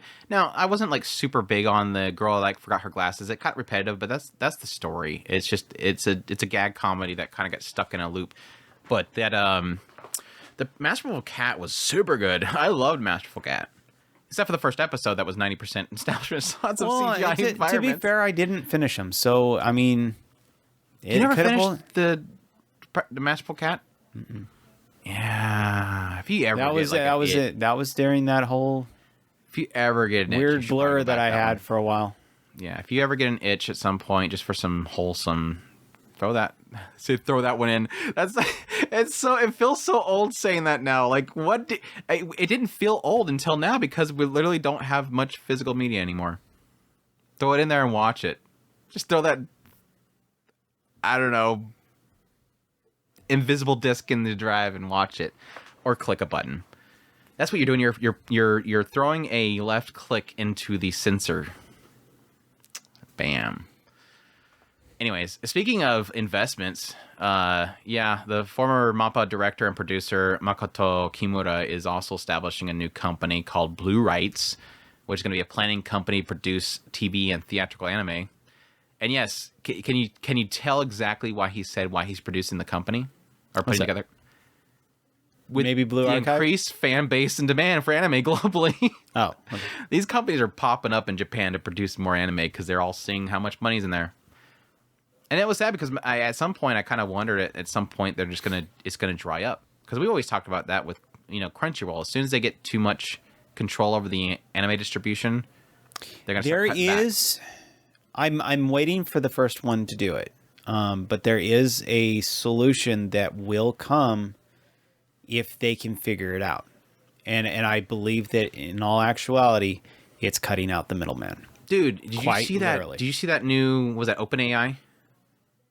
That new OpenAI presentation. I'll call it presentation because there's certain things about that OpenAI videos they released that I'm like, I don't see it being that fast. I don't see it being that fast. Plus, there was like certain things, like they had this lady. Essentially, what they did is they had a client. They were claiming it was a live presentation of this. On the phone, they had it was essentially AI that works for both visual and audio as well. So they talk to it. So they go, hey, I don't know if what they're calling the AI. Hey, what the coolest one that I found, and it pertains to this, is they were at this table. I think there was like 2 or 3 people at the table, and they said, hey, I am here with my friend who speaks, I think it was French or something like that. And that I've seen. I'm going to speak in English, and I want you to translate it to French. Right. And then when they speak in French, I want you to translate to English to me. And so the AI became the translator sitting there with them, and all they had to do was talk to each other, and the AI was translating it on the spot. And of course, the big response there is everybody going, oh man, if you're a translator, you're screwed.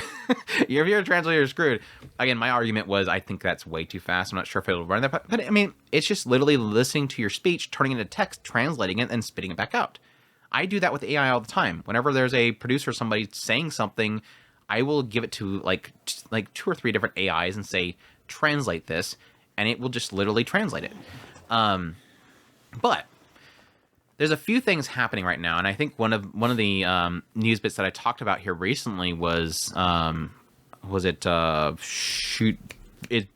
on the name of it. It's like one of these mangakos was talking about the fact that they had a company that they were going to use, that their translations was bad. And so they ended up getting the fan translators that were illegally posting their manga to do it for them. They hired the translators that were fan subbing it, basically. And their argument there at that time was that the company that they were giving it to translate was a Japanese company that had a lot of investments into it. And this has hit a couple news articles here and there, is that there's this new company that's like a startup company in Japan that is utilizing AI in order to translate manga.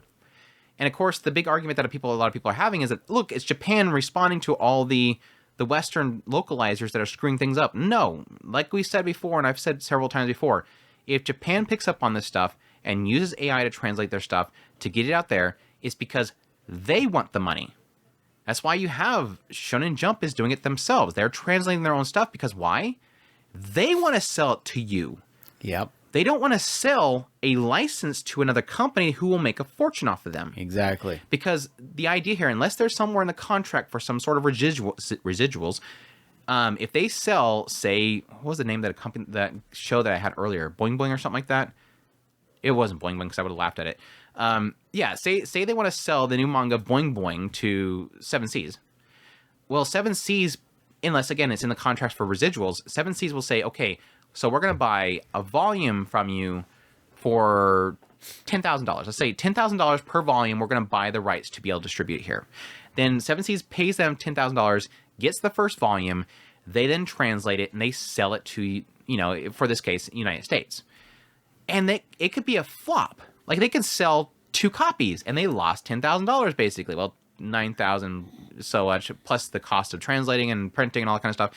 It's a lot of money. They're gonna probably waste more than $10,000 on it. But there's a chance Boing Boing goes crazy and it sells millions, and they make tens of millions of dollars for Boing Boing. And guess what? The publisher in Japan, the original creator and ownership of it, doesn't get any of that unless there's the residuals there.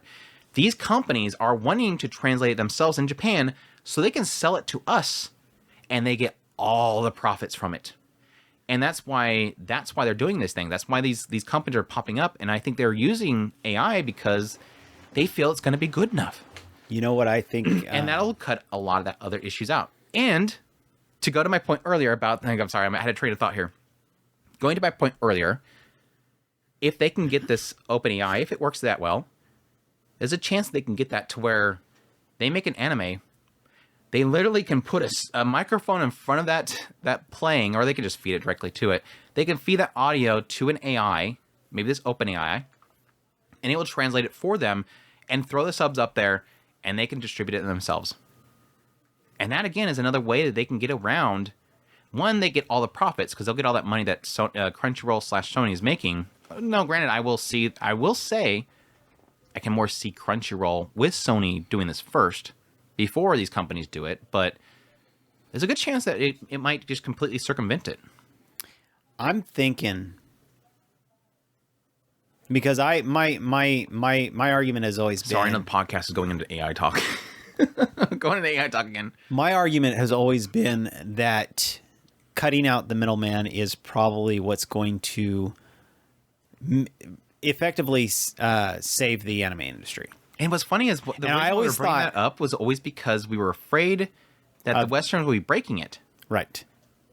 But I don't think that was ever in their mind because they're getting paid. You know what I think? Now, what's funny is it's not going to be that because the West is breaking it. It's simply because they want that money. It all comes down to money. You know what I think broke it? And I didn't even see it until I didn't see it until just now. VTubers. VTubers broke it, because what that did was it showed Japan that they could circumvent the system, and they could get, if they had direct access to us, we're more than happy to give them money. We don't have to have a third party in between them. And VTubers actually was the thing that actually probably broke the system. I can't see that because Shueisha has been doing Shonen Jump long before then, and it's been successful. There's been plenty of offers directly from Japan. Shonen Jump... Or is there a Shueisha America? Is it like Viz, where there's an American branch? I think they're distributing directly from Shueisha in Japan, right? Well, Seven Seas does, Yen Press does. They all have it. They're all doing it directly. And... No, Seven Seas and Yen Press are American companies. They're not Japan. I'm talking about strictly a Japanese company. Viz Media and Shueisha should be originally Japanese. I think Viz Media, there is a Western branch, but I think Shueisha, it's all direct from Japan. Pretty sure. I think they do all their in-house. Well, even then, they never did take off completely. They were big, but they weren't that big. Shonen Jump's huge. Right. Huge in Japan. Or huge over here. Way more. Well, my point is way huger than VTubers. My point is way huger than VTubers. Well, my point is that there was only certain companies that had done it and actually succeeded. And so Crunchyroll kind of is going to the production committees and asking them for licenses. They're not actually... Could you imagine, like, Trigger? Or... Trigger, I think they've done some of their own stuff. Oh, yeah, they have done their own stuff. But can you imagine them putting that on YouTube and then just having all the fans of Trigger just on there super chatting it? Just massive super chat saying, thank you, Trigger, keep it up. And then they lose a third of it from YouTube. Meaning more along the lines of that, obviously they've seen that Crunchyroll blew up, made a lot of money. So they didn't actually think that there was, because of the bubble. They had always assumed, okay, nobody really wants it. Shonen Jump's just over there kind of doing their own thing. They've never actually pretty much succeeded or declined. They just do their own thing. Whereas all the other companies were like, okay, obviously there's this big old bubble. It blew up in our face. We're not touching it no more. And so they left it alone. Crunchyroll comes over, hat in hand, says, "Hey, we believe that there's a market over here. We're going to try it this other way." They get the tentative licenses. They hobble along. They eventually blow up out of nowhere. Dude hands over the keys to the next guy, goes off into the sunset and lives the rest of his life out as a rich man on a beach somewhere. The new people take over Crunchyroll. Sony buys them all out. So now Sony owns it all. Meanwhile, these production companies who know that there's a lot of money in this, they just don't know what to do, so they've just been kind of going along. The VTubers, what they did was they effectively showed that you can bypass the system and sell directly to the consumer.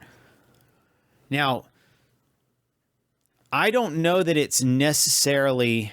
I didn't really think about the VTubers until just kind of in the last few minutes. So I really probably need to think this out more, but I do think that really what the VTubers did was showed that we are hungry for this, for a direct connection to these properties. And if that direct connection is provided, we're more than happy to pay for it. So it'll be interesting to see the direction that it goes from here. But I don't necessarily think that... I think that it will be a slow changeover. It might be simple companies like your Blue Archive company, whatever his name is. Maybe it'll be somebody simple like that that'll just actually say, look, here it is. Take it or leave it. It's AI, so it's not perfect. I think most of us will be like, that's good enough. That's all we need. Well, by the way, Viz Media is the one that does the localization of Shonen Jump, so that's where I was getting mixed up. Yeah, I don't think VTuber is really going to be something that would do that, but I mean, it could very well be an aspect of at least showing. No. The VTubers didn't do it. What they did was they showed an alternative to Crunchyroll. That all we want is the access to the content, not necessarily right. It's the direct too, but I don't necessarily see that being. I mean, one of those cases. I mean, I guess my point is that the demand's already there. Right. That was my point. It doesn't need to be shown to them through that idea that can make money. The pure showing of it being successful is the fact that they are making half of their revenue off of overseas distribution. Now, yes, the concept of direct access, again, I don't see that because it's them utilizing a platform still. They're just using YouTube. Right. YouTube is giving it. And guess what? They have to play by YouTube's rules. Whereas with Crunchyroll, they don't have to play by Crunchyroll's rule. They just give Crunchyroll a thing. Crunchyroll handles it. Now, eventually it could come to a point where they can make those demands, but I don't know at that point that they could, based on the production flow, that it would just be way too late. I had a thought there again. This is the second time, at least I figured it out earlier. But I think with those tools at hand, I think AI is definitely going to be the future for them, is that ability to be able to make that changeover. And again, it's so fascinating for so long feeling that the break is going to be essentially people not paying into companies like Crunchyroll because they don't like the idea that they could possibly be manipulating their anime, but more so the idea that it just comes down to money. And these production committees are making investment. They want as much money back as possible. They're seeing that Crunchyroll is successful. They want more of that money. They would love to have that money go directly in their own pockets.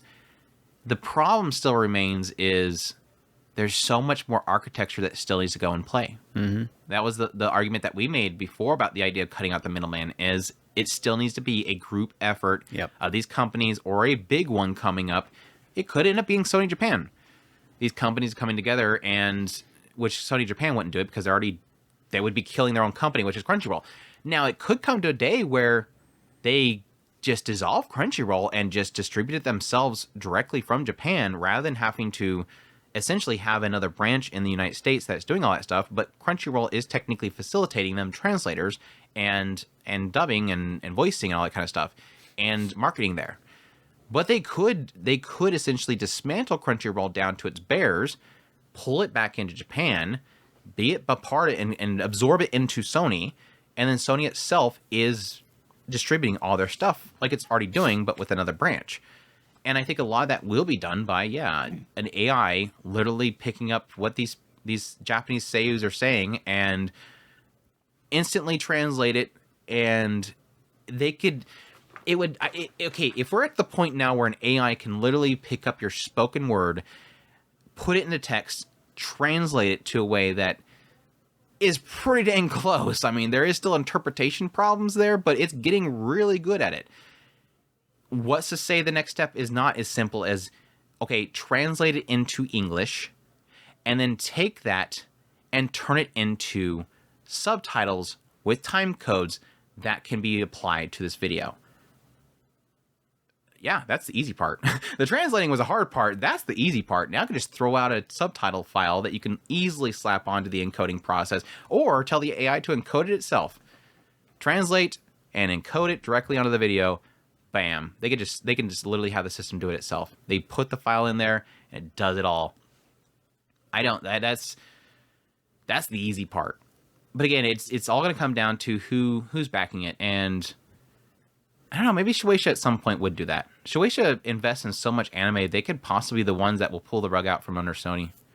I don't know if there's... I would have to look at, like, the current anime sphere. Like, that would be an interesting thing to look into, like, the last 3 years and look at what companies were investing the most. I still think that Sunrise is about the only ones who could pretty much pull it off. The only problem there is I don't think Sunrise has much investment. They're literally pumping out an anime, once every, at this point, 2 years, 3 years. They don't have that much investment into it. I mean, they have other projects like Love Live, so it's not like I'm saying it's Gundam only, but I don't think that they have... Well, they're the There's only so ones much that I would focus on other things. They're the only ones that I could think of that's big enough to actually push their weight around. Let's see what Sunrise has produced lately. It would be, I mean, if I was to be fair, Viz would be the only other one that I could see doing it. But Viz, I don't think that they're... Yeah, like Sunrise is just strictly like Love Live, Gundam, Sandland here recently, but that's about it. Like I said, I don't think they have... They're not putting out enough that that would be worth it, is really the problem. This is only really showing studios, though. Viz, I don't see really having much there either. Like I said, Shueisha is the first one that comes to my mind of having their hands in a lot of stuff every season. They have their hands in a lot of stuff. But I would be curious if there's maybe something else there. I mean, you could probably have like TV Tokyo and stuff like that. The broadcast networks. I could see the broadcast networks possibly wanting to start stepping up. Or maybe possibly these already existing Japanese streaming companies like Abema and stuff like that finally going global. That would be interesting. Tokyo. I never thought about that. NicoNico or Abema? Well, NicoNico was my first one before, and I was kind of curious as to... I was always surprised Amazon Japan wouldn't, because Amazon Japan's huge. That's a big streaming platform over there. I don't know that I would want Amazon doing it. I'm fine with Amazon Japan doing it, but yeah, I'm not a big fan of Amazon either. But our alternative is Disney or something. Well, and that's why I was thinking. Okay, I think you're right with Tokyo, TV Tokyo, TV or Tokyo. Abema. I think that could be a. I wonder who owns Abema. It could be a real stepping stone for them, because I mean. I do know that, like I have TV Tokyo actually on my TV Asahi, that's Abema, so that makes sense. TV Asahi would be my other one. That might be interesting to see them. But yeah, I've got TV Tokyo on my Roku, and it would be interesting to see that turn into an actual anime streaming platform. It would be interesting to see that. It would be really cool to have access to that and just be able to just flip on a switch and just have AI subtitles down at the bottom and just see what the hell's going on over there. It'd be interesting to do that. Right now, it's just pretty much translated and they're just presenting it for a Western audience. But yeah, there's a lot of interesting I always stuff say I would like the idea of it's AI translated, but they at least have like a group of people that can look it over and make sure it makes sense. Like it's got some cohesive, some some flow there. Yeah. But again, that does technically throw in the idea of somebody still tinkering with it. But I made that argument before that just because things are moving to AI doesn't mean the AI can't be programmed to do the stuff that you don't like. Right. Every time I see somebody that says, yes, death of this, go to AI, it's like, well, somebody's going to control the AI. Remember that. Right. I'm just saying, just keep in mind, the AI still can be manipulated. I mean, we had that whole debacle with, what was that, Gemini that went kind of crazy for a while there, where it was like, it could not do what it did not want to do. And it's like, that's because it's programmed. It's not artificial intelligence. It's told what to do. It's got rule sets, and it's given data, and that can be controlled. I don't think we're there yet that it actually has some sort of sentient thought there. It still has to be controlled, and there's a lot of laws that kind of would push it to be in that way. But we talked about AI again, Chris. Stop talking about AI, Chris. Anybody who thinks that AI is perfect, I guarantee you it is not. Some exciting news. Huh? Some exciting news. Have you played with your AI yet? I use Gemini, and I had the Bard that they used before then was before Gemini. I've used a couple of them. It's interesting. No, I didn't mess with them. I just use them to translate. You just use them to translate. Yeah, I'm not like these people that are like, I got to make a long conversation with it. We had somebody on the Discord, I think it was like Poprov or something. No, it wasn't Poprov. Petro. He kept talking that stupid Discord AI bot, and I'm like, stop it, dude. Just go to ChatGPT or something like that. Don't waste our channel on your stupid discussion with them. I hate that. Like, we have that stupid bot on there just so that we can have people have their little levels. They enjoy it. They like the idea that as they're posting, they get told they level up and they're competing with each other and stuff like that. But it's like, don't talk to it. And you can't turn it off. You literally can't tell it to not to not reply with AI crap. It's annoying. But no, exciting news. Fuji TV would be another one. But speaking of Fuji TV, they announced that Collab getting a second season. Did you hear about that? Woohoo! That's exciting. I'm super pumped for that. My girl's coming back. I was waiting for the longest time. I'm like, I keep telling myself, I'm going to read that manga if you guys don't come back. I'm going to read that manga. And it's one of those ones where like the adaptation was so freaking good. It's like, I don't want to read the manga because I like the anime so much. Bluff. They're calling your bluff. What do you mean? They're calling your bluff. They're going to go ahead and put it out there so that you'll shut up and start. Oh, they gave in before I gave in? Yeah. That's not calling. No. They're giving it to you so that you can go ahead and read it. I won. I won, Chris. I won. Speaking of gushing over magical girls, I love this one. I think it's this one. Let me read it first. No, that isn't it. Is it? No, that isn't it. Which one is the one that I seen earlier? There's another gushing over magical girls show coming out. It's not really gushing over magical girls. It's a little bit different. I have it in here somewhere. I know it. Then don't say it's gushing over magical girls. I mean, it doesn't have. I mean, it could get there, but it doesn't seem like it's going to have like the lewd and the like BDSM stuff. Is all I'm saying. Okay, so it's a gushing over magical girls that doesn't have the lewds and the. It's not in here. Then it's not a gushing over magical girls. I mean, why are you even calling it a gushing over magical girls if it's not gushing over magical girls? It doesn't have the lewds. It doesn't. It's the idea that the magical girl, which she really loves and she adores so much and looks up to, nobody cares that she's there. Like, nobody gives this magical girl any credit. Why? Because the villain is useless. Like, nobody fears the villain, so nobody praises the magical girl for defeating him. So she literally, in order to help her magical girl get praised, she helps the villain be better. So I'm wondering if it's going to turn into just like the Gotcha Over Magical Girl, where she suddenly becomes like, you know, she feeds into it and she becomes like super sadistic and becomes a villain, basically. Which I would assume that's the direction it goes, because the villain seems like he's so useless. I'm sorry, it's not in my notes, so I'm literally talking about a show that I can't even give you the title of it. Somebody can yell at me later, and I'll give the title out, but it looks super good.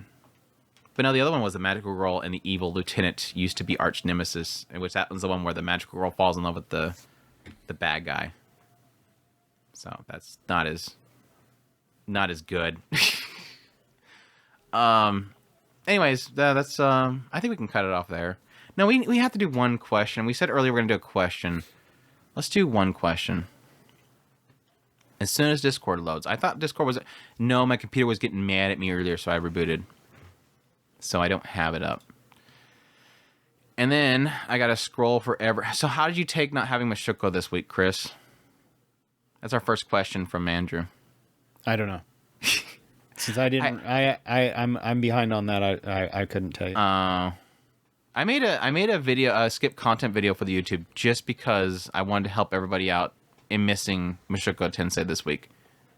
I did a video on. I have a very important episode that I really, really need to get caught up on that show to watch, because Andrew said that one of my favorite moments in the story has actually happened in the show. So I need to go and get caught up on the show so that I can see just that one scene at least.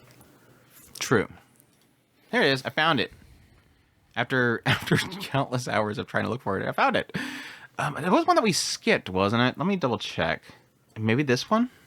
Hi all, I'm brand new to both Discord and the podcast. Been watching YouTube channel since late 2022. I've been going that long now. Ugh. I think we just got 27,000, by the way, which is great. Subs. I've been having a blast getting caught up on old episodes as well as episodes in my wage cage. Don't get fired for me, please. But I recently I like that wage cage. That's a new one. I've heard quite a few terms for that, but wage cage is. I've heard that one. That's a good one. I like that. Oh no, it's not a cubicle. I never ever call it a cubicle. No, I'm just saying I've heard people call cubicles wage cages.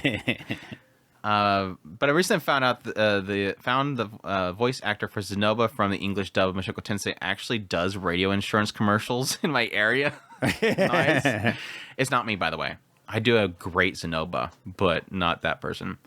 I don't think I've actually heard the Zenoba English dub yet. It got me wondering, what is the weirdest place you've noticed voice actors seiyus, and if so, who was it? What were they doing? Ads, commercials, video games, live actions, voice acting, foreign IPs, whatever. And what roles are they known for? Keep up the work, Kings. I'm loving the pod and plan to start Mushoku Mondays once I get my hands on the first few volumes of the light novels so I can read along. Also, I noticed a bunch of episodes of the podcast are missing from Apple Podcasts on don't remind me, including some parts. Your 3-part seasons and reviews, and wondering what story's behind that. Well, first, that last question, we were used to be on I used to pay for a hosting, and at some point, I think it was Chris pointed me at the fact that Spotify was going to start doing podcasts. So I basically had to give Spotify the podcast feed and prove that it was my podcast. And what they did is they essentially migrate all the files for me. That didn't work out. What I'm guessing happened is basically they just downloaded everything. They basically said right click save as on all the files at once, and the server got angry and some of the downloads failed, and whatever failed did not get transferred over. So now it's like a scatter shot of these random files, which is a lot that are missing from Spotify. I told myself I was going to spend 10 minutes a day just moving files over, because I have them all saved over here on my old dinosaur of an iMac. They're all there, so I just need to move them over, and I haven't got that done yet. So it's at least the bone structure is still on Spotify. It has a listing for all the episodes. I just got to find out which ones are missing on the actual feed, which tells me the file's not there. Put the file into it, and it pops back up. So it's a process. I'll probably announce it at some point when it's done, but for now, I'm sorry. Anyways, the voice actors. What's the weirdest? I mean, I've had some times where I got to look into certain seiyus and what they're doing, because for those who don't know, Japanese, English, don't know. Yeah. If you're asking about English, I don't know. My only experience is Japanese, and yes, I have these certain seiyus that I at some point become fond with, and I will look them up and find random interviews and different stuff they're doing, because a lot of these seiyus, they don't just do voice acting. They do tons of stuff, especially Rie Takahashi. She does variety shows all the time. And yes, that includes, for a while there, I think the weirdest one, and it's not really weird, it makes sense, Rie Takahashi doing ASMR stuff. She does a lot of really goofy ASMR stuff, and she's a big fan of Fate Go, so I get to see a lot of her streams for that stuff, because obviously she's voicing the main girl. But I don't know. I can't really think of anything like super weird though. Yeah, pretty much for me. I mean, the best you could probably catch me on is like a video game of some sort. I'll be playing through a video game and go, "Oh, hey, that's Tama." Yeah, so yeah, that's about as much as I would do. I heard at some point that the seiyuu for Prisma Ilya, she's in a hentai. That's about the weirdest thing for anime in general, but that's about it. Anyways, other than that, yeah, I can't really think of anything else, but cool stuff. Thanks for checking out the podcast and the YouTubes, and thank you for joining us for that. But yeah, again, I'll eventually get there and fix the podcast, but it's a process. Like I said, I literally, when I discovered it, the reason I discovered it because Ida wanted to check out the last community anime awards, and people were going, it's not up there anymore, because a lot of people were like, oh, you do that? We didn't know we do that. What was your last one? They were trying to find it, and I literally told me, is there a reason it got taken down? Did I do something on that episode? No, dude, I did not even know it was not there. And I'm like, that was a can of worms. Now I just realized we're missing a crap ton of episodes. Thank you for showing that to me. That's going to take forever to fix. Do I have another quick one? Yeah, you've got like 12, 13 years worth of anime or of podcasts. I mean, and literally we've been doing it almost every week for 12 years. So, and there's a lot of cases that's at like least multiple. in the 600-700 episode range. Yeah. And so imagine that Andrew's got to go through and look at every there's over episode. 700. Well, yeah, and the other problem is that we had a lot of those little pocket episodes that I was throwing in the middle there. We would do like these little quick reviews, and we just throw them in the middle of the week. Back when me and Chris were in the same household, we did a lot of recording. It's like, you have something to talk about. Let's make a recording. Is there plans for a third host? No. It's just that it's too much issues in scheduling. I did want to get Ida on here at some point to not do a community podcast episode, but and some other people. We had a while there where we were bringing a couple people on, but it's just scheduling issues. And plus, Chris is not here anymore, so it's like getting him here at the same time that somebody's available is very difficult. So we just never did it. I think that's it. Who is the best artist in manga? I think most people probably say Berserk. I know that. What was that one? What was that one that was Vagabond? I've seen Vagabond. That looks super good. Vagabond is like insanely good looking. But I think most people, when you ask them, they say Berserk, which rest in peace, obviously, for I always forget his name. Chris, help me. I always forget his name whenever I try to think of the Berserk mangaka. I don't know. Kentaro Miura, that's right. Other than that, I mean, we always like the guy that did Inside Mari and Happiness and all that kind of stuff. He's not like my favorite in style. I just like how he portrays emotion with his drawing. I really like the Claymore mangaka, but I will admit that it's not like the best all the way through. I think it was pretty rough early on. I'm trying to think of something else. I'm trying to think of something that I appreciate the visual character designs in. I can't say because it's been so long since I've actually dabbled in a lot of manga, and what I have dabbled in pretty much fits in those categories. It's been too long. What are you searching for? I was trying to look up the mangaka of one of my favorite character. It's not the that's a tough one because character designs. Adachi Toka, which is the sisters that did Noragami, I'm hoping once they finish Noragami, they go into another project, because they've been doing Noragami for so long, and before then they were doing another project for somebody else, but I've always loved their character designs. Their female character designs are just phenomenal. It's kind of a hard question because one of my favorite character artists is easily the one who does Kite and all that, Yasumi. Well, that's a designer, yeah, but not really mangaka. Or do they do? He is the kind of the the character designer because he does a lot of artwork that's always pretty much the same. The problem is that he tends to be a keyframe. Right, but not a mangaka, just for anime. Yeah, he's not really a mangaka. He does a lot of key art. That's like I would say Rinja Murata, but he's not a mangaka. Exactly, and that's the thing. It's so different to go from I draw characters to I literally turn out 500 panels a day for this production, this publisher. Well, and so that's why when he asked for a mangaka, my immediate thought was to one of my favorite character or mangaka that actually does manga is Hana Wakako. Wakao, which does Nozaki-yana, which is technically in that hentai area, so it is what it is. But his the artwork for the girls that he draws is absolutely phenomenal.